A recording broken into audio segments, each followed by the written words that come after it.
अब एक simple term है बच्चों, एक्सपोनेंशियल फंक्शन, ठीक है।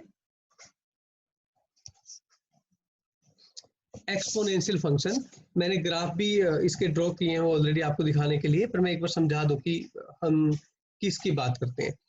देखो एक्सपोनेंशियल फंक्शन जो है वो क्या होते हैं।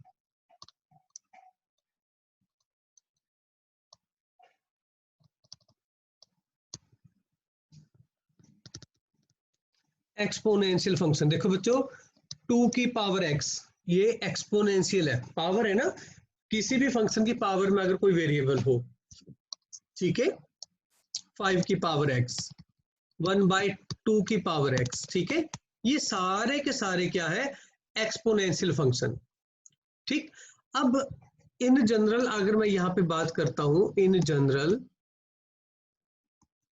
मैं इसको a की पावर x बोलूंगा, तो यहां दो केस बनेंगे। एक तो केस बनेगा कि जो a है वो 0 और 1 के बीच में, और एक केस बनाएंगे हम 1 से बड़ा, ठीक है। तो ये केसेस हम बना के चलेंगे। और अगर मैं यहाँ पे एक नया नंबर डिफाइन करता हूँ इन पर्टिकुलर, ये इन जनरल था, अगर मैं एक नंबर की बात करता हूँ इन पर्टिकुलर, एक नंबर है बच्चों e, small letter e, maths में इसको बोलते हैं एक्सपोनेंशियल नंबर, एक्सपोनेंशियल नंबर। अब इसकी खासियत क्या है, it has no fixed value, it has no fixed value, इसकी कोई फिक्स्ड वैल्यू नहीं है, ठीक है। e is always positive, always positive, कभी नेगेटिव नहीं होगा बेटा, ठीक है, इसकी कोई वैल्यू नहीं है। बट जो e है आपके पास, उसकी वैल्यू 2.71 से ग्रेटर होगी और 2.72 से छोटी होगी। इससे और भी क्लोज वैल्यू हो सकती है, अगर हम इसका बनाना चाहें तो इसकी और भी नियरेस्ट वैल्यू हो सकती है, बट ये स्पेसिफिक एक इंटरवल लिया जाता है, इसमें मतलब प्रैक्टिकली यूज करते हैं हम इसका, ओके। तो अब ई होता क्या बेसिकली, जो ई है वो किस चीज को रिप्रेजेंट करता है, जो ई है वो एक सीरीज का, ई जो है वो आपके पास sum of infinite series, infinite series मतलब एक ऐसी नंबर्स का सम, इनफाइनाइट मैनी नंबर्स का सम, उसको ई बोलते हैं, ठीक है।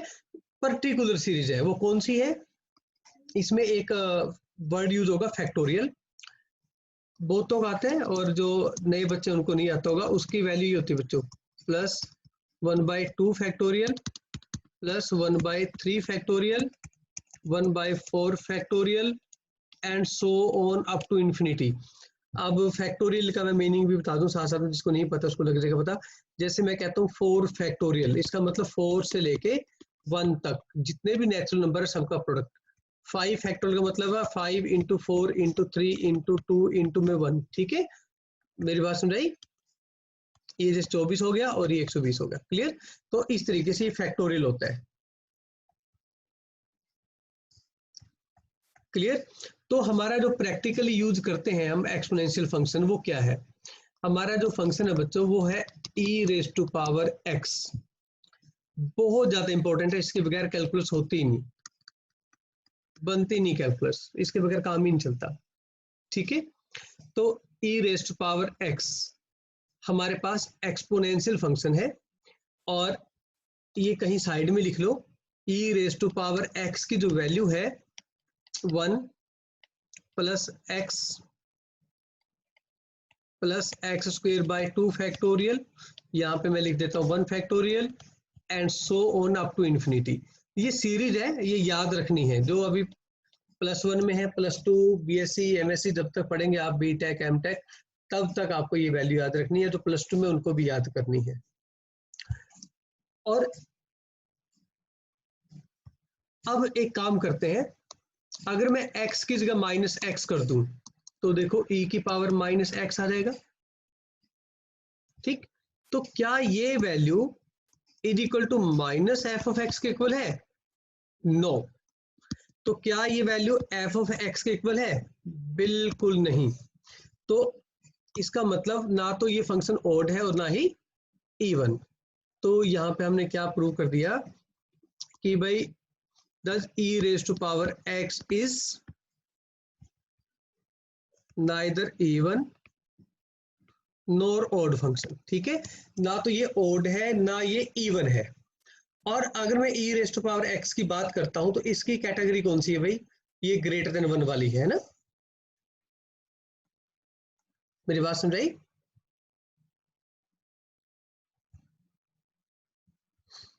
और एक खास बात, ये कभी भी जीरो नहीं बनेगा। x को चाहे आप जितना मर्जी छोटा कर लो, ये कभी भी जीरो नहीं बनेगा। पता है ना आपको, जैसे 2 की पावर x है, बताओ कब जीरो बनेगा? कभी जीरो नहीं बन सकता।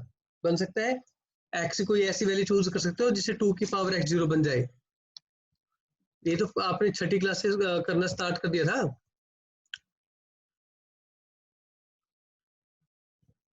नहीं ना? ठीक। तो अब बच्चों ये ध्यान देना है, ये एक कोऑर्डिनेट सिस्टम है ना? कोऑर्डिनेट सिस्टम, ठीक।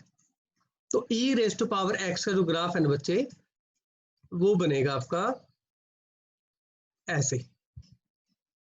ठीक है, कई बार आपने सुना होगा कि ये तो एक्सपोनेंशियली ग्रोथ हो रही है किसी चीज की, है ना? तो वो यही बात होती है, एक्सपोनेंशियली पावर के अकॉर्डिंगली बढ़ता रहता है। ठीक। जब अब e की पावर x है ना, जब मैं x को जीरो लिखूंगा तो ये 1 हो जाएगा, है ना? तो जब x जीरो तो यहाँ पे होता है, सही बात है। तो यहाँ पे y की वैल्यू होगी 1। तो यानी कि जो वैल्यू है ये x जीरो है तो y कितना है? 1 है। x जीरो तो y 1। एक बात ध्यान देना कि ये जो फंक्शन है ये कभी भी x एक्सिस को टच नहीं करेगा। अब क्यों नहीं टच करेगा? क्योंकि वो जीरो नहीं बनता। ठीक है ना? e की पावर x कभी भी x एक्सिस को टच नहीं करेगी क्योंकि वो जीरो नहीं बनती कभी भी। ठीक है ना? तो इस केस में जो लाइन होती है ना, तो इस तरीके का बिहेव करती है कि फंक्शन उसकी तरफ अप्रोच तो कर रहा है बट टच नहीं कर पाता। उनको बोलते हैं एसिम्टोट। एक वर्ड क्या नाम दिया मैंने? एसिम्टोट। क्योंकि लाइन हॉरिजॉन्टल है, इसको बोलेंगे हॉरिजॉन्टल एसिम्टोट। अगर ये वर्टिकल होती तो बोल देते वर्टिकल एसिम्टोट। ठीक है। और अगर ये कोई लाइन ऐसे होती, making some angle with x axis, उसको बोल देते ओब्लिक एसिम्टोट। बट एसिम्टोट्स का हमें कोई यहाँ पे लेना देना नहीं है। ठीक है, ना हम उनके लिए वर्कआउट करेंगे। Okay, it is on graduation level. और क्लियर है? तो e की पावर x। और एक आपको ग्राफ और बनाना है, अगर x नेगेटिव हो जाए तो क्या होगा? अगर x नेगेटिव हो जाए तो क्या होगा, है ना? पहले तो यहाँ की बात करें हम। दोबारा फिर एक बार बात करो इसमें कि अगर फंक्शन आपके पास e की पावर माइनस x आ जाए, क्योंकि e की पावर x है, ये नेगेटिव तो कभी भी नहीं होता।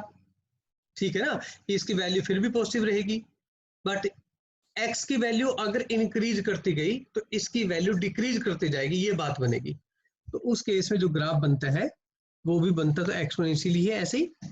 ठीक है, तो ये भी कभी आपकी वाई एक्स एक्सिस को टच नहीं करेगा। तो ये बन गया इसका हॉरिजॉन्टल एसिम्टोट। तो ये जो पॉइंट है, ये पॉइंट भी एक्स जीरो तो वाई 1 बना। ठीक है। और एक सिंपल सी बात, अब अगर हम बात करते हैं, एक वर्ड था जो अभी तक हम बात करते रहे थे, एक तो डोमेन की और एक बात करते रहे बच्चों रेंज की। तो from the graph it is very clear that for every x there is some value of y. सही बात है ना? ये देखो, जैसे जैसे एक्स बढ़ाते जाओगे, अब ये एक्स की वैल्यू बढ़ती जाएगी तो ये छोटा होता जाएगा, बस एक्स एक्स टच नहीं करेगा ये, है ना? ऐसे ऐसे होता जाएगा बट टच कभी भी नहीं करेगा। तो एक्स बढ़ता जाएगा ऐसे लेफ्ट साइड में। ठीक है, तो जो डोमेन है वो सेट ऑफ रियल नंबर रहेगी, और you can say minus infinity two plus infinity. और जो रेंज है वो बच्चों 0 से स्टार्ट होगी और प्लस इन्फिनिटी तक जाएगी। 0 को इंक्लूड क्यों नहीं करना है? 0 को इंक्लूड इसलिए नहीं करना है बिकॉज जो e की पावर x हो कभी भी 0 नहीं बनता। अब e की पावर माइनस x की बात करो,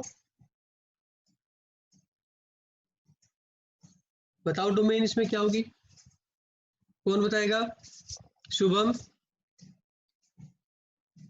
सेम ही होगी।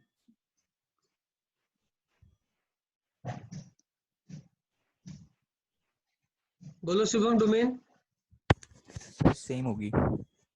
डोमेन सेम होगी, है ना, बिल्कुल सही बात है। डोमेन होगा set of all real numbers. और रेंज क्या होगी बच्चों? सेम वही 0 टू इन्फिनिटी, है ना। क्लियर? अब इतना तो समझ आ गया सबको। अब इसी ग्राफ में मैं एक चीज और सिखाऊंगा आपको, एक बड़ा ही अच्छा कंसेप्ट है, इसी में समझा रहा हूं बच्चों। एक ग्राफ बना लेते हैं दोबारा से।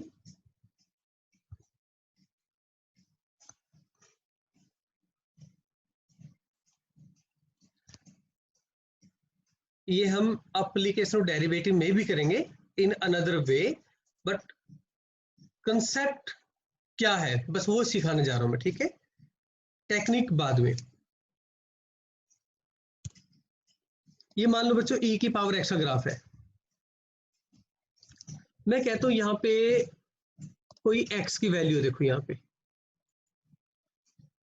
यहाँ पे x की वैल्यू है। अब देखो यहाँ पे x की वैल्यू से y की कोई ना कोई वैल्यू आ गई, यहाँ पे x की वैल्यू से y की भी कोई वैल्यू आ गई, ठीक है ना बात। तो यहाँ पे x की वैल्यू थी, फिर y की कोई वैल्यू बन गई, फिर x की वैल्यू थी तो y की कोई वैल्यू बन गई। मेरी बात समझाई? तो मैं इसको एक पॉइंटर जो है लिखता हूँ, ये मान लो आपका x नोट पॉइंट है, मैं वैसे एग्जांपल ले रहा हूँ। तो ये कोई पॉइंट x1 है, ये कोई पॉइंट x2 है, ये कोई पॉइंट x3 है। तो यहाँ पे ये बताओ x note is less than x1 is less than x2 is less than x3, ऐसा है या नहीं है? ठीक है। ऐसी जो x नोट पे वैल्यू आई वो y नोट आ गई, y1 y2, ऐसे ये वैल्यू y3। तो x के लिए value I y note is less than y1 is less than y2 is less than y3। Graph से समझ आ गया ना कि जैसे जैसे x बढ़ता गया, इंक्रीज होता गया, y भी तो इंक्रीज होता गया, तभी तो ग्राफ ऐसे गया भाई, ठीक है ना। जैसे जैसे x इंक्रीज होता गया y भी तो इंक्रीज होता गया। जब x इंक्रीज होगा और y भी इंक्रीज होगा तो क्या होगा? तो हम बोलेंगे कि जो हमारा फंक्शन है वो इंक्रीजिंग है। क्या है function? Increasing. This kind of functions क्या होंगे बेटा? इंक्रीजिंग होंगे, या फिर राइजिंग बोल देते हैं हम इसको, ठीक है। अच्छा, एक खास बात इसमें ये बात थी ना कि अगर मैं x नोट बात करूं तो y नोट क्या था? f ऑफ x नोट, मतलब x की जगह x नोट पुट करेंगे तभी तो y नोट आया। यानी कि अगर a लेस देन b है, मैं कहता हूं a लेस देन b है, तो फिर इसका मतलब क्या होगा? f of a less than f of b होगा। ये प्रॉपर्टी है इंक्रीजिंग फंक्शन की, प्रॉपर्टी ऑफ इंक्रीजिंग। इंक्रीजिंग को मैं ऐसे करता हूं अपर एरो और साथ में लिख देता हूं ing, property of increasing function. ऐसे ही अगर आप डिक्रीजिंग की बात करेंगे तो डिक्रीजिंग की भी बात कर लेते हैं भाई। तो मान लो आपके पास कोई कोऑर्डिनेट सिस्टम था कुछ ऐसा, और आपके पास कोई एक फंक्शन है, सपोज 1/x का ग्राफ है ये, ठीक है। ठीक है बच्चों, अब मैंने कोई और ग्राफ बनाया है, ऊपर वाले से कोई इसका कंसर्न नहीं है। देखो यहाँ पे x नोट है तो उसके लिए यहाँ पे कोई y नोट आ गया।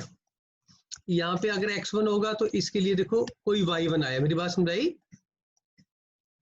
तो ऐसे ही चलता जाएगा। इस तरह के जो फंक्शन होते हैं डिक्रीजिंग होते हैं। जैसे जैसे x बढ़ता जाएगा y घटता जाएगा। x के इंक्रीज होने पे अगर y डिक्रीज होता है तो उस तरह के फंक्शन को बोलते हैं डिक्रीजिंग फंक्शन, ठीक है। तो इसमें कंडीशन ये लगी कि भाई इफ अगर ए बी से छोटा होगा तो f of a f of b से बड़ा होगा। मतलब अगर x बढ़ता जाएगा तो फंक्शन घटता जाएगा, इसलिए जो साइन है वो रिवर्स हो जाते हैं इनइक्वालिटी के। ठीक है, तो ये क्या थी, ये थी प्रॉपर्टी, ये थी आपके पास प्रॉपर्टी ऑफ डिक्रीजिंग फंक्शन।